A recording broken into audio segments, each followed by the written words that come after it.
Salut à tous, j'espère que vous allez bien. Bon, aujourd'hui, je suis un petit peu fatigué parce que hier, il y avait les mardis Morgade, donc ça a fini à 1h30 du matin. Donc, je suis allé faire un petit tour, me balader, boire un petit coup avec mes copains et tout ça. C'était vraiment sympa. Bon, on va essayer d'analyser aujourd'hui toutes les news du Terra Luna classique pour voir quel est le potentiel. Est-ce que ça peut arriver à 1 cent, 10 cents, 1 dollar dans le futur? On va essayer d'analyser tout ça. À voir. Hein. Il n'y a rien de garanti. Hein. Je ne suis pas analyste financier. Hein. Je suis retraité. Mais on va essayer quand même d'analyser un peu les nouvelles. Hein. Alors, par contre, le 14 juillet, j'ai fait un très très bon coup. Je ne sais pas si vous avez vu. Le 14 juillet, en fait, avant de recevoir mes invités, là, je me suis reposé un peu à 6 heures.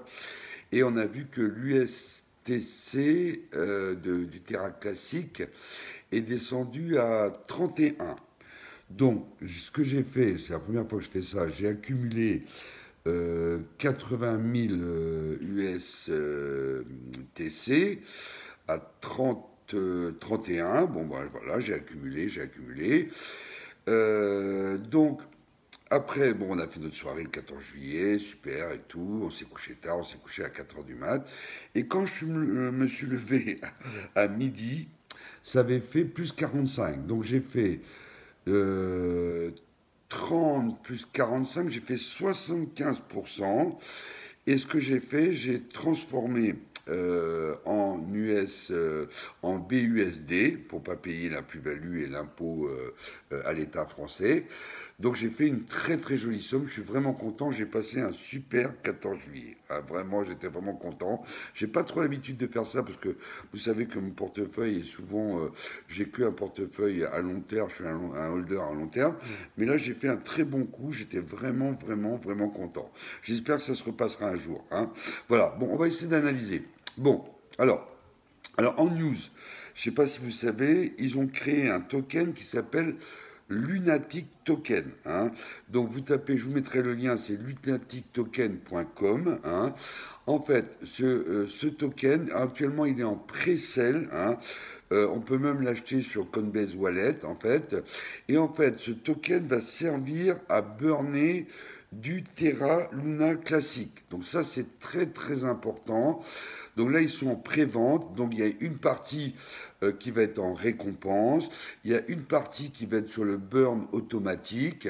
Et le burn relativement important. Regardez sur la roadmap, hein, c'est marqué. Donc le burn, la taxe est assez importante. C'est un token déflationniste. Hein, et donc ça a été mis en place. Hein. Donc là, ils sont en pré-vente du token. Donc tous les gens qui vont acheter ce token va servir à burner du Terra Luna. Il y aura aussi des rewards. Donc c'est une très très bonne nouvelle. Je vous mettrai le lien. Vous aurez la roadmap. Vous pourrez voir le white paper. Donc vous pouvez voir la pré-sale, où ce sera, où vous pourrez l'acheter, etc., etc., etc. Très très intéressant. Bon, après il y a eu une autre nouvelle, vous avez vu qu'il y a eu sur Discord une discussion avec les informaticiens de Terra Rebelle. Alors, vous savez bien que ces informaticiens le font gratuitement. Leur ambition, à mon avis, c'est de se faire connaître auprès des grands groupes, parce que s'ils arrivent à faire la taxe de 1,2 plus les deux autres propositions, ils vont être reconnus, ils vont être connus, et ils auront des propositions de boulot énormes. Et aussi, ils auront des récompenses s'ils arrivent à faire cette proposition. Alors, bon, le testnet est pratiquement terminé. Hein. C'est validé. La première proposition déjà est validée. Les deux autres sont en cours ce testnet. C'est presque fini. Donc les validateurs ont commencé à regarder. Hein, donc ça va prendre un peu de temps. Hein.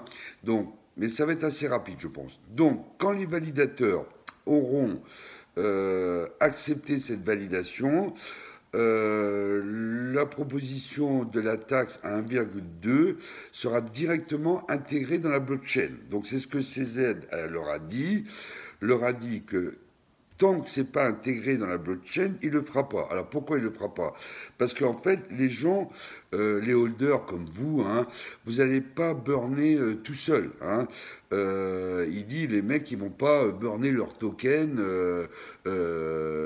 pour que le token monte plus. Donc, CZ leur a bien dit qu'il supporte la communauté, il a fait plusieurs tweets là-dessus, il a dit je supporte la communauté, je ferai tout ce qu'il faut pour que Binance fasse ce burn de 1,2 de taxes, mais il faut que ce soit intégré dans la blockchain. Donc là, c'est presque fini, on attend la réponse des validateurs. Si les validateurs intègrent dans la blockchain, ce sera automatiquement, Binance fera automatiquement la taxe. Alors, il faut savoir qu'en trading, Terra Luna Classic est souvent en numéro 1 et là il est en numéro 3 en fonction du marché. Hein. Bon là le Bitcoin augmente, donc les mecs, l'Ethereum, donc les gens sont concentrés sur l'Ethereum, le Bitcoin, etc. Bon quand le up du Bitcoin et l'Ethereum ce sera un peu assagi, ils vont revenir sur le Terra Classic. Donc ça veut dire plus il y aura de transactions sur Binance, plus il y aura de burn. Hein. On parle quand même de 10 billions de tokens burnés par jour. Donc, tous les youtubeurs américains avec qui je suis en live, bon, si tout se passe bien, si c'est validé, si Binance le fait, bon, il y a il y a plusieurs conditions. Hein. Donc, là, on pourrait arriver à 1 cent en 130 jours. Hein, c'est ce qu'ils disent, à peu près.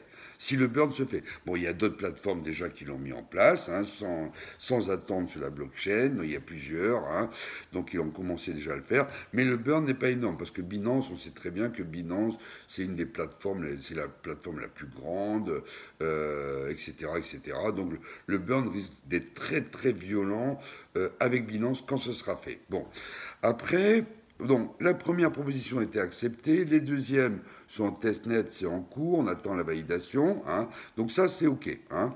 Bon, après, on voit, alors les Français disent que je raconte des conneries, bon j'ai discuté avec les youtubeurs américains, bon ils disent que les particuliers ne peuvent pas accumuler autant de Terra classique. Hein. Donc le portefeuille de wallet augmentent de plus en plus. Ils étaient à 2,6, là ils sont à 2,644. Donc on voit que Binance continue à acheter. Hein. Alors, la question qui se pose, est-ce que, CZ va vendre pour faire chuter le Terra Luna classique? Bon, ça, j'y crois pas trop parce qu'il a quand même perdu 1,6 milliard de dollars en achetant du Terra Luna classique. Ça, j'y crois pas trop. Hein. Donc, lui, pour l'instant, pardon, ils vont pas ses tokens. Il attend certainement que ce soit intégré dans la blockchain, parce que vous avez vu qu'il a le temps. Maintenant, il est le plus grand propriétaire. Binance a plus de Bitcoin que Coinbase. Donc, il accumule, il accumule, il accumule, il continue à accumuler.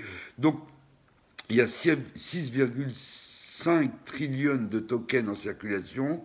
Lui, il en a déjà 2,644. À mon avis, il va certainement continuer à en acheter avant le burn, parce qu'il sait que si le burn se met en place, il va gagner un max d'argent. Donc je pense qu'il va continuer à accumuler doucement pour pas que ça se voit, pour pas payer trop cher. Mais à mon avis, il va continuer à accumuler et il devrait arriver à 3 trillions. Donc pratiquement la moitié des Terra classiques en circulation. Donc moi, pour moi, c'est une super nouvelle. Donc j'ai accumulé encore, je continue à accumuler. J'ai accumulé quand c'est descendu un petit peu à 94, à 10, donc là on voit bien que c'est stable, donc on peut accumuler tranquillement sans problème. Et après il y a des supports. Bon, le support pour une hausse, c'est 107, hein, à peu près. Le deuxième support, c'est 164. Je parle de la hausse. Hein. Après, on va parler de la baisse. Donc, il y a deux supports qu'il faut bien surveiller, les 107 et les 164. Si ces deux supports tiennent, ça veut dire qu'il y aura une grosse, grosse hausse dans le futur. Bon, après, pour la baisse. Si la baisse, si ça redescend à 888, 887, 700, etc., là on peut s'attendre qu'il peut aller jusqu'à 4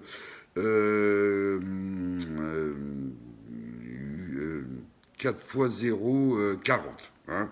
Donc là, ça veut dire qu'il y aura une grosse, grosse baisse. Voilà. Donc il faut que vous surveiller vraiment ces trois supports. Je les répète. Donc, les 107 pour la hausse, les 164 pour la hausse, et pour la baisse, les 88, 70. Hein. C'est ça qu'il faut que vous surveillez absolument. Hein. Voilà.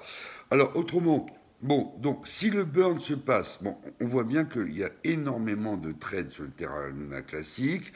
Bon, dans la proposition vous savez que maintenant l'USTC n'est plus associé au Terra classique, hein, Terra Luna classique, mais bon, dans leur proposition justement, c'est de rebâtir, reconstruire cette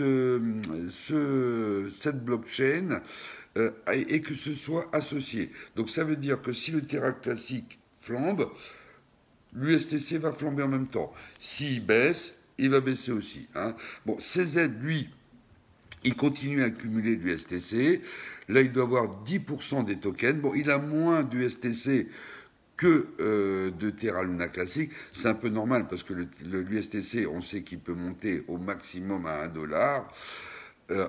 Alors que le Terra Luna classique, il peut monter à 1 cent, 10 cents, 1 $. Hein. Donc, naturellement, il a plus de potentiel de gain sur le Terra Luna classique.